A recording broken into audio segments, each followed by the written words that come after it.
বাংলা সাহিত্যের ভাণ্ডারে ছোট গল্পের একটি বিশেষ জায়গা রয়েছে। আমার প্রিয় কিছু ছোট গল্প নিয়ে আমি রাজর্ষি, আর আপনারা শুনছেন রাজর্ষি উবাচ। আজকে শোনাবো বিভূতিভূষণ বন্দ্যোপাধ্যায়ের গল্প গায়ে হলুদ। শ্রাবণ মাসের দিন, বর্ষার বিরাম নেই। এই বৃষ্টি আসছে, এই আকাশ পরিষ্কার হয়ে যাচ্ছে। ক্ষেতে আউশ ধানের গোছা কালো হয়ে উঠেছে, ধানের শীষ দেখা দিয়েছে অধিকাংশ ক্ষেতে। পুঁটি সকালে উঠে একবার চারিদিকে চেয়ে দেখলে, চারিদিক মেঘে মেঘাচ্ছন্ন।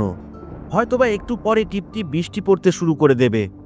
আজ তার মনে একটা অদ্ভুত ধরনের অনুভূতি, সেটাকে আনন্দও বলা যেতে পারে, আবার ছদ্মবেশী বিষাদও বলা যায়। কি যে সেটা ঠিক করে না যায় বোঝা, না যায় বোঝানো। আজ তার বিয়ের গায়ে হলুদের দিন। এমন একটা দিন তার 12 বৎসরের ক্ষুদ্র জীবনে এইবার এই প্রথম এলো। সকালে উঠতেই জেঠিমা বলেছে, অপটি, জলে ভিজে ভিজে কোথাও যাস নে যেন মা। আর 3টে দিন কোনো রকমে ভালোই ভালোই কেটে গেলে যে বাঁচি। আজ কি বার? মঙ্গলবার।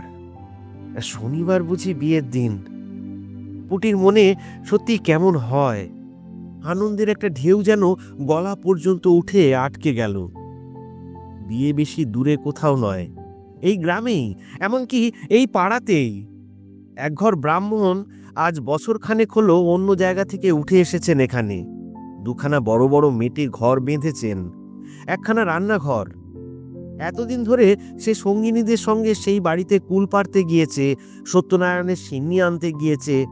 যখন পাড়ার প্রান্তের ঘন জঙ্গল কেটে সেই ভদ্রলোক বাড়ি তৈরি করেন ঘাটে যাওয়ার পথের একেবারে ডান ধারে, তখন সে কতবার ভেবেছে, এই ঘন বনের মধ্যে বাড়ি করে বাস করবার কার না জানি মাথা ব্যথা পড়ল। কে জানতো সেই বাড়িটাই আজ 1 বছর এখনো পড়েনি, তার শ্বশুর বাড়ি হবে। কতদূর আশ্চর্যের কথা, কতদূর বিস্ময়ের কথা, ভাবলে অবাক হয়ে যেতে হয়। অথচ তারই ক্ষুদ্র জীবনে এমন একটা মহাশ্চর্য ব্যাপার সম্ভব হলো। যখনই সে এ কথাটা ভাবে, তখনই সে শুদ্ধ, তার মন শুদ্ধ যেন কত দূরে কোথায় চলে যায়।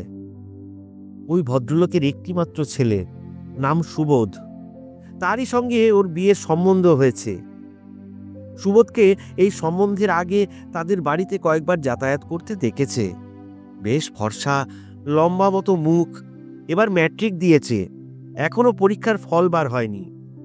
আগে আগে সত্যি কথা বলতে গেলে সুবোধের মুখ পুঁটি তত পছন্দ করতো না। তার দাদার সঙ্গে যতবার এসেছে তাদের বাড়িতে, পুঁটি ভাবত, দেখো না ঘোড়ার মুখখানা।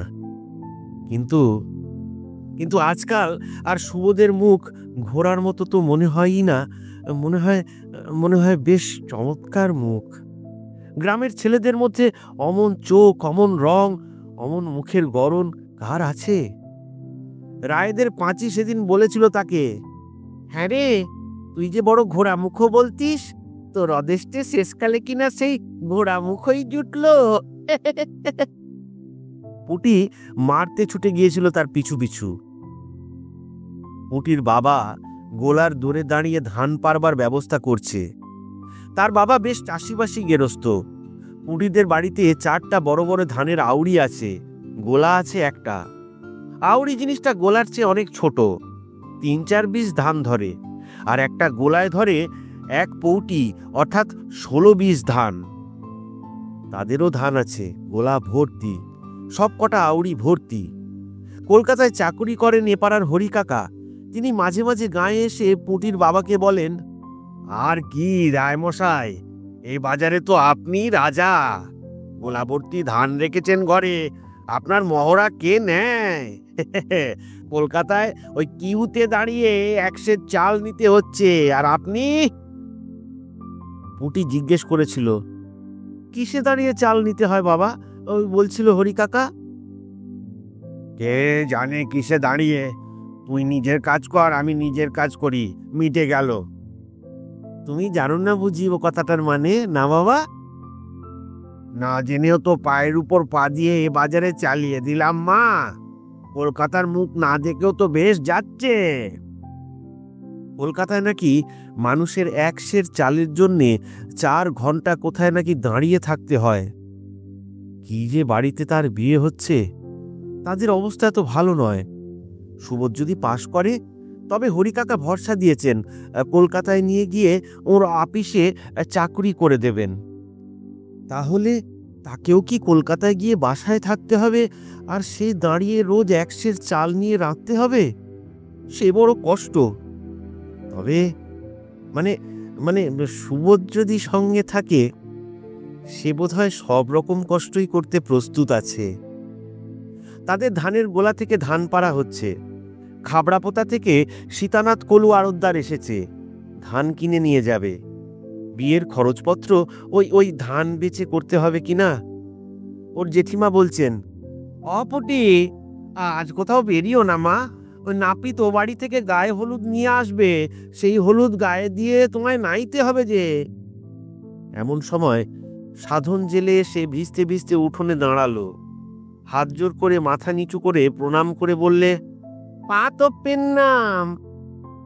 তার বাবা বললে, ও সাধন বাবা, তোমায় ডেকেছি যে একবার, আমার যে কিছু মাছের দরকার এই শনিবারে। কি জানি কেন পুঁটির বুকটা দুলে উঠল। এই শনিবার? এই শনিবারে তাহলে সত্যিই তার? সাধন বললে, আগে মাছের যে বড্ড গোলমাল যাচ্ছে, গাঙে কি আর মাছ আছে? ওই ডুমর বাউড়ে সব মাছ যাচ্ছে কলকাতায়। 82 টাকা দর। এমন দর বাপের জন্মে কোনো কালে শুনিনি রায়মশাই। 1 সের 1.5 সের পোনা স্টক করতে পারছে না। ওই মরা গাঙে বাদাল দিয়েলাম, একদিন কেবল 11.5 সের গজার মাছ। পুটির বাবা বিস্ময়ের সুরে বললে, 11.5 সের গজার? এমন কথা তো কখনো শুনিনি। হরিবদ গজার রায়মশাই, মাছের এমন দর, ওই ওই ওই ওই গজার মাছই বিক্রি হইল 10 আনা সের। পুঁটি আর সেখানে দাঁড়ালো না। মাকে এমন আজগুবি খবরটা দিতে ছুটলো বাড়ির মধ্যে। বৃষ্টি থেমেছে। একটু কোথাও বেরুতে পারলে ভালো হতো। তার জীবনে যে একটা আশ্চর্য ব্যাপার হতে চলেছে, এই কথাটা কারো সঙ্গে আনন্দ করে বলাও চলে না। বেহায়া বলবে, যে নিন্দে করবে। কেবল বলা চলে তার সমবয়সী পাঁচি আর ওই খেন্তি জেলেনির মেয়ে টুনির কাছে। আর একটা আশ্চর্য ব্যাপার, তার চেয়ে অন্তত 7 বছরের বড় ওই লতি দিদির এখনো বিয়ে হয়নি, অথচ লতিদিকে সবাই বলে সুন্দরী। লতিদির বাপের অবস্থা ভালো, লতিদি লেখাপড়া জানা, ভালো গান করে। ওর বাবা যখন কলকাতায় চাকরি করত, তখন লতিদি স্কুলে পড়তো সেখানে। কত বই পড়ে বসে বসে দুপুরবেলা।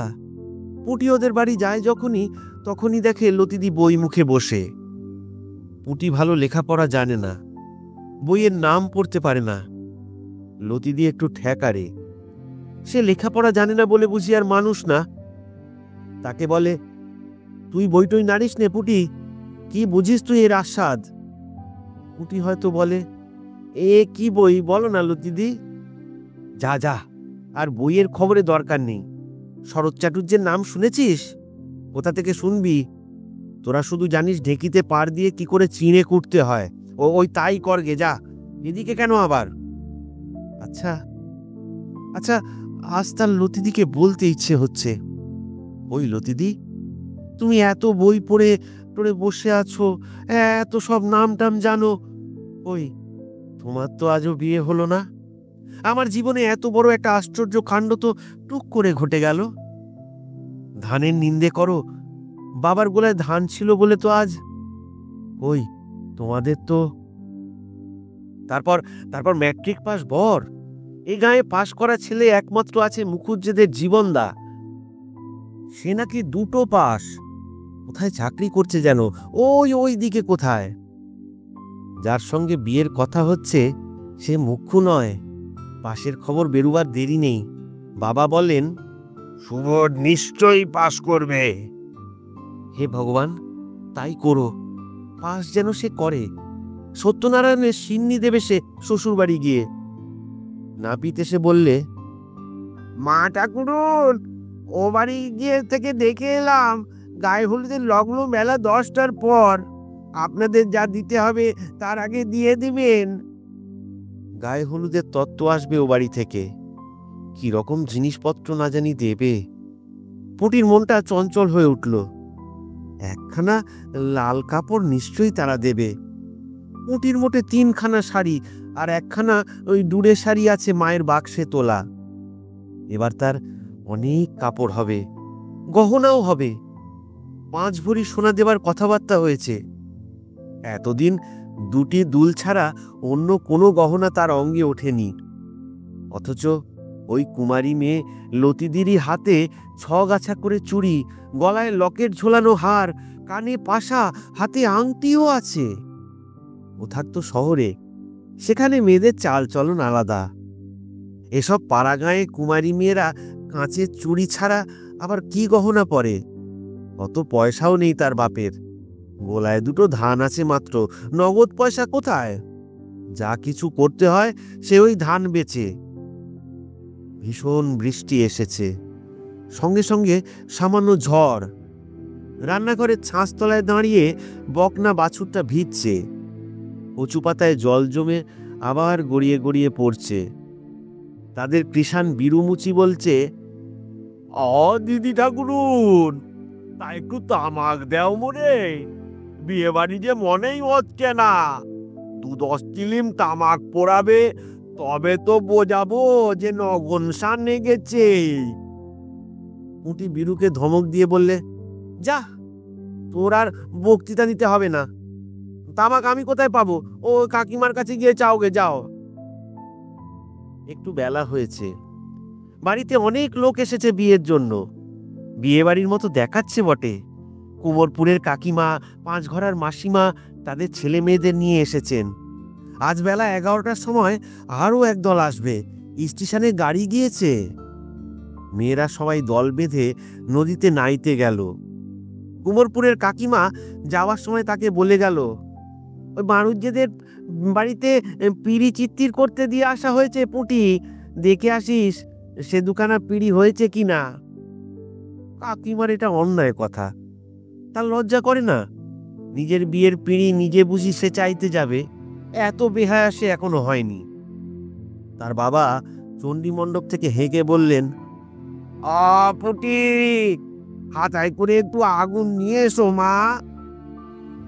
চণ্ডী মণ্ডপের দোর পর্যন্ত গিয়ে ও শুনলে ওর বাবা আর একজন অজ্ঞাত লোকের মধ্যে নিম্নোক্ত কথাবার্তা। তাহলে পালকির বন্দোবস্ত দেখতে হয়। আগে আগে পালকি কোথায় মিলবে?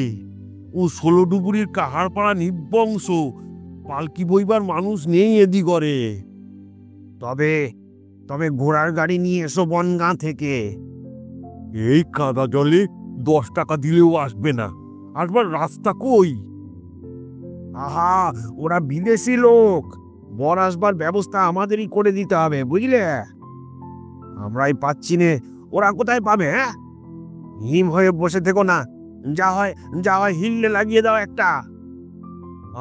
আচ্ছা বাবু, আচ্ছা আচ্ছা, ওই বলদের গাড়িতে বর আনলি কেমন হয়? আরে না না না না, সে বড় দেখতে খারাপ হবে। সে কি না না না, ও হবে না হবে না। শুনকি ওরা ওরা ইংরেজি বাজনা আনছে। বলদের গাড়ির পেছনে ইংরেজি বাজনা বাজিয়ে বর আসবে, তাতে তাতে যে লোক আসবে। কেন বাবু, তাতে কি? বলদের গাড়িতে কি আর বর যায় না? একেবারে আপনাদের বাড়ির পিছনে এসে থামবে, সে তো ভালো। হা, বড়দের গাড়িতে বর যাবে না কেন? সে কি আর ভদ্রলোকের বর যায়? তাছাড়া পেছনের ও পথ আইবুড়ো পথ, ওখান দিয়ে বর আসবে না। সামনের ওই তেঁতুল তলার রাস্তা দিয়ে বরকে আনতে হবে। এক কাজ করো, তুমি আজই যাও দেখি ষষ্ঠীতলা, সেখানে কঘর কাহার আছে শুনেছি, সেখান থেকেই পালকি আনাতে হবে। কিন্তু সে যে এখান থেকে 3 কোষ 3.5 কোষ রাস্তা বাবু। পুঁটি সেখানে আর দাঁড়ালো না। সুবোধ আসবে বর্ষে যে বলদের গাড়িতে, সে বড় মজা হবে এখন, ধুত্র ফুলের মালা গলায় দিয়ে। দৃশ্যটা মনে মনে কল্পনা করে নিয়েই হাসতে হাসতে পুঁটির দম বন্ধ। ও তিনু, তিনু রে, শোন একটা মজার কথা। তিনু 4 বছরের খুড়তুতো ভাই উঠোনের নিচে দিয়ে যাচ্ছে। সে মুখ উঁচু করে ওর দিকে চেয়ে বললে, কি লে দিদি? এই জানিস, এই আমাদের বাড়ি বর আসবে। বল আসবে? হ্যাঁ রে, দুত্র ফুলের মালা পরে বলদের গাড়ি চেপে ইংরেজি বাজনা বাজিয়ে। তিনু না বুঝে হাসলে। এই সময় ওদের জ্যাঠাইমা বাড়ির ছেলে মেয়েকে ডাক দিলেন। অরে সবাই এসে কাঁঠাল খেয়ে যা। ও হিমু, পান্তাবাদ কে কে খাবে ডাক দিয়ে নিয়ে আয় বাবা। 1 হাঁড়ি পান তো রয়েছে, সেগুলো কাঁঠাল দিয়ে ওঠাতে হতে হবে।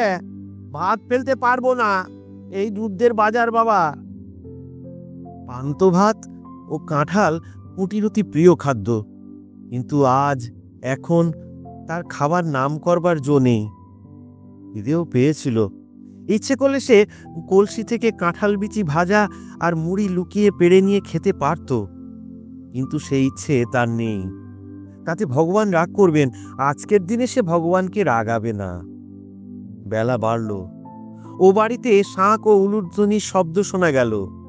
অবশ্যই খুব কাছে নয় পুটির ভাবি শ্বশুর বাড়ি, তাহলেও শাঁখের শব্দ না আসবার মতো দূরও নয়। ওর খুড়তুতো বোন শ্যামা বললে, ওই শোনো দিদি, দাদাবাবুর গায়ে হলুদ হচ্ছে। পুঁটি ধমক দিয়ে বললে, চুপ, মেরে ফেলে দেবো। দাদাবাবুকে? বারে, হয়েছেই তো, আর তো 2 দিন দেরি। না, তা হোক, আগে থেকে বলতে নেই। ও মা, জ্যাঠাইমা তো বলছে। কি বলছে? বলছে আমাদের জামাইয়ের গায়ে হলুদ হচ্ছে, সেখান থেকে তত্ত্ব নিয়ে নাপিত এবার এসে পৌঁছে যাবে। তা বলুক গে, আমাদের বলতে নেই। আচ্ছা দিদি, দাদাবাবু, না মানে ওই সুবোধবাবু পাস করেছে? খবর এখনো বের হয়নি। আমি ওপাড়া রাজিদের বাড়ি গিয়েছিলাম এই একটু আগে। রাজির দাদা পাস করেছে। কাল বিকেলে কলকাতা থেকে ওর কাকা খবর দিয়েছে। তোর দাদাবাবুরও মানে ওই ওর দূর, ওই কেশববাবুর ছেলের খবর কে পাঠাবে কলকাতা থেকে? ওদের তো কেউ নেই কলকাতায়। একটু পরে ওদের বাড়িতে শাঁখ বেজে উঠল, উলু পড়ল। নাপিত তত্ত্ব নিয়ে আসছে তেঁতুলতলার পথে। বাড়ি থেকে দেখা গিয়েছে। পুঁটির বুক আনন্দে দুলে উঠল। জ্যাঠাইমা বলছিলেন, আশীর্বাদ হয়ে গেলেও বিয়ে না হতে পারে, কিন্তু গায়ে হলুদ হয়ে গেলে বিয়ে নাকি আর ফেরে না। এবার তাহলে সেই আশ্চর্য ব্যাপারটা তার জীবনে ঘটে গেল। কেউ আর বাধা দিতে পারবে না। পাড়াগাঁয়ে কত রকমের ভাঙচি দেয় লোকে। তার বিয়েতেও ভাঙচি দিয়েছিল, বলেছিল মেয়ের রং কালো, মুখ চোখ ভালো না, লেখাপড়া জানে না, আরো কত কি।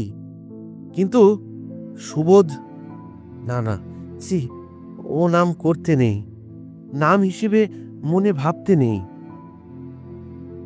তারপর বাকি অনেকগুলো কি ব্যাপার স্বপ্নের মতো তার চোখের সামনে দিয়ে ঘটে গেল।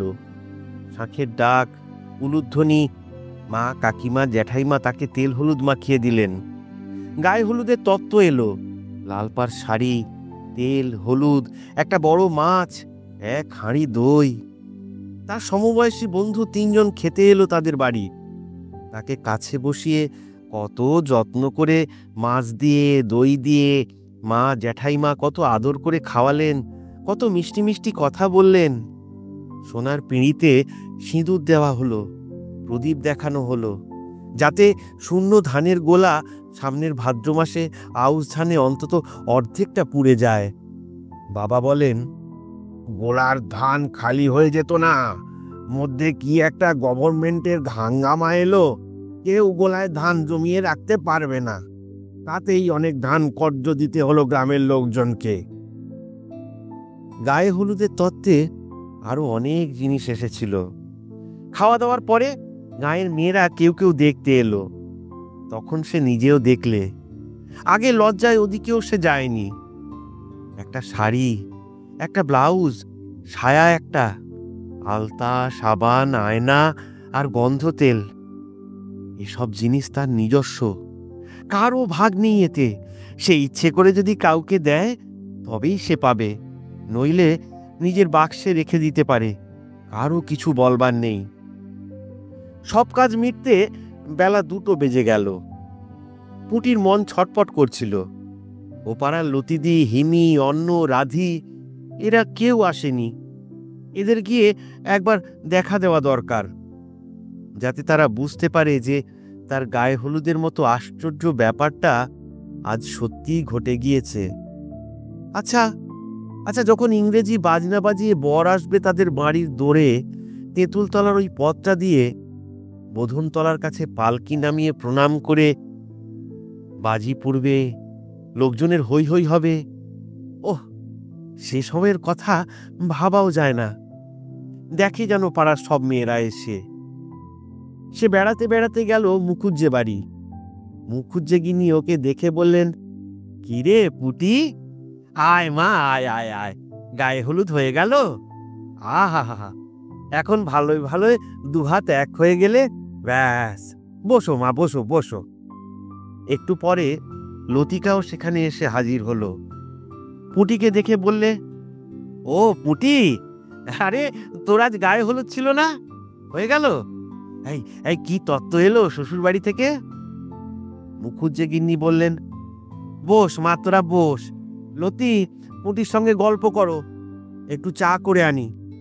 যাক যাক, ভালোই হলো। আজকাল মেয়ের বিয়ে দেওয়া যে কি কষ্ট, সে যে দেয় সেই জানে। পাশের বাড়ির জানালা দিয়ে গাঙ্গুলিদের ছোট বউ ডেকে বললে, ওকে পুটি নাকি? তা গায়ে হলুদ হয়ে গেল? কই, আমাদের একবার বললেও তো না। এই তো বাড়ির পিছনেই বাড়ি। পুটি বললে, গেলেন না কেন বৌদি? আমরা তো বারণ করিনি যেতে। শাঁখ যখন বাজলো তখনও যদি যেতেন। লতিকা ভাবলে, পুটি ছেলে মানুষ, এই উত্তরটা দেওয়া ওর উচিত হলো না। এখানে ওর কথা বলা ঠিক হয়নি। কিন্তু এর পরবর্তী ব্যাপারের জন্যে সে বা পুটি কেউ প্রস্তুত ছিল না। গাঙ্গুলিদের ছোট বউ মুখ লাল করে উত্তর দিলে, কি কি বললি? যত বড় মুখ নয় তত বড় কথা। আমরা কখনো গায়ে হলুদ দেখিনি। শাঁখে ফু পড়লে অমনি কুকুরের মতো ছুটে যাব তোমাদের বাড়ি পাতা পাততে। অত অঙ্কার ভালো না রে পুটি। তোমার বাপের বড্ড ধানের গোসা হয়েছে না? অমন বিয়ে আমরা কখনো কি দেখেছি জীবনে? ছেলের না আছে চাল, না আছে চুলো, সংসারে মানুষ নেই বলে হাঁড়ি ঠেলতে নিয়ে যাচ্ছে। ছেলের বিদ্যে কত তা জানতে বাকি নেই, এবার তো ম্যাট্রিকে ফেল করেছে। এখানে লতিকা আর না থাকতে পেরে বললে, কে বললে ছোট বৌদি? সুবোধবাবুর পাশের খবর তো পাওয়া যায়নি। কেন কেন পাওয়া যাবে না? চিঠি এসেছে ফেল করেছে বলে। ওরা সে চিঠি লুকিয়ে ফেলেছে। বিয়ের আগে ও খবর জানাজানি হতে দেবে না। আরে উনি হাট থেকে চিঠি আনেন, পোস্ট কার্ডে চিঠি। উনি সন্ধ্যের পর সুবোধদের বাড়ি গিয়ে দিয়ে এলেন। আমাদের চোখে ধুলো দেওয়া? পুটির চোখের সামনে সব অন্ধকার হয়ে বিশ্ব সংসার লেপে মুছে গিয়েছে। মুখরা দর্পিতা ছোট বউয়ের মুখের কাছে সে কি করে দাঁড়াবে? চেঁচামেচি শুনে মুখুজ্জে গিনি হা হা করে ছুটে এলেন। লতিকা ওর হাত ধরে নিয়ে ঘরের মধ্যে গেল। মুখুজ্জে গিনি ঘরের মধ্যে এসে চাপা গলায় বললেন, আহা, ছেলে মানুষ ও স্বাদ আহ্লাদের দিনটা অমন করে বিষ ছড়াতে আছে? ছি ছি ছি ছি ছি ছি। দেখো তোমার লতি কাণ্ডটা একবার। কাঠের পুতুলের মতো আড়ষ্ট পুটির হাত ধরে ততক্ষণ লতিকা বলছে, চল চল পুটি, তোকে বাড়ি দিয়ে আসি চল। ছি ছি ছি, বৌদির কি কাণ্ড। ওসব কথা মনে করিস নে ভাই, মিথ্যে কথা। চল পুটি ভাই। লতিকার গলার সুরে ও কথার ভাবে কিন্তু পুটির মনে হলো লতিদিও এ খবরটা জানে। কি জানি, হয়তো গাঁয়ের সবাই জানে, সেই কেবল জানতো না এতক্ষণ।